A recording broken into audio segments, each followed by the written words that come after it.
네, 여러분 안녕하십니까. 오버더코멘트입니다. 결국 엑스포의 유치는 사우디가 가져갔습니다. 수고하신 많은 분들께 감사의 말씀을 드립니다. 워렌 버핏과 함께 60년을 버크셔 해더웨이를 이끌어온 찰스 멍거씨가 99세에 별세했습니다. 그는 가상화폐도 좋아하지 않는 그러한 사람이기도 했습니다. 고인의 명복을 빕니다. 7만 명 이상의 정치가, 외교관, 환경운동가, 금융가 및 비즈니스 투장들이 두바이로 가서 환경재앙으로 가는 세계를 저지하고자 하는 COP28 회담이 시작이 30일에 시작이 됩니다. 여전히 페드 이사들 안에서는 금리 인상과 금리 동결에 대해서 의견이 분분한 가운데 어제 다우, S&P, 나스닥은 각각 0.24%, 0.1%, 0.29%씩 소폭 상승을 했으며 오늘 오전 현재 2년 만기 미국채는 4.73%까지 내리고 있고 10년 만기 국채 또한 4.32%로 내려오고 있습니다. 즉 가격은 상승하고 있다고 말씀드릴 수 있습니다. 테슬라의 사이버 트럭은 아직도 출시가 되지 않았으며 일론 머스크 자체도 이 트럭 때문에 자신들이 무덤을 팠다고 한탄을 하고 있습니다.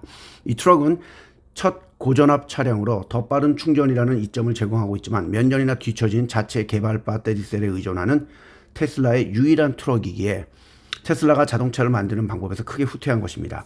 흔히 얼굴이 안 보이는 가수나 투수를 보고 사이버 가수, 사이버 투수라고 놀리는 단어가 있는데 사이버 트럭이라는 이름은 잘 지은 것으로 보입니다. GM은 지난달 보행자와의 사고 이후 자율주행차인 크루즈에 대한 지출을 축소할 예정이라고 합니다. 어제 있었던 세미나에서도 이야기했듯이 자율주행이라는 길은 멀고 험난한 길이 될 것입니다. 골드만삭스는 11월에 투자가들이 5조 달러, 6,477조 원 정도의 주식을 투자했다고 하며 이 중 상당 부분은 자사주의 취득이 있었다고 합니다. 또한 작년까지 오버더탑의 포트폴리오에 들어가 있는 잡주였던 게임스탑도 일주일 안에 주가가 50% 이상 오를 수 있다는 콜옵션의 거래가 엄청나게 늘어났다고 합니다. 이런 잡주까지 콜옵션이 늘어났다는 얘기는 버블이 있어 보입니다. 중국의 망가진 부동산 업계에 생명을 불어넣어주는 것은 중국의 은행들에게 큰 손실과 해고를 닥칠 것이라고 이야기들을 하고 있습니다. 글로벌 컨설팅 회사들은 중국 본토와 홍콩에서 사무용으로 핸드폰 대신 현지에서 살 수 있는 선불폰을 사용하라고 권고하고 있습니다. 이미 KPMG나 딜로이트는 직원들이 홍콩에 갈 때 저가 선불폰을 사용하고 있으며 맥킨지도 비슷한 상황이라고 합니다. 그들은 정보의 유출을 경계하고 있는 것입니다. 007 영화를 보는 듯한 느낌입니다.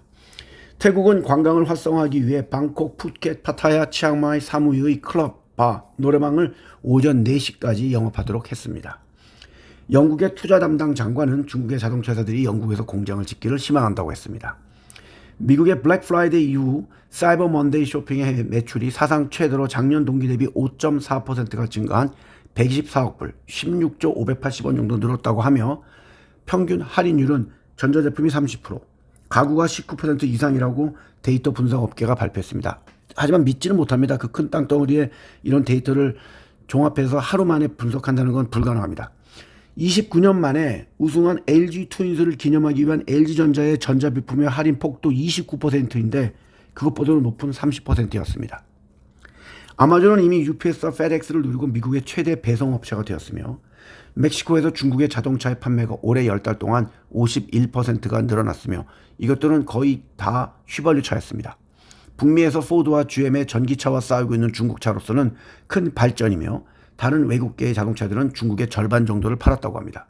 미국의 백신 회사인 모더나는 중국에서 mRNA 백신을 만드는 공장을 설립하고 백신을 만들기 시작했습니다.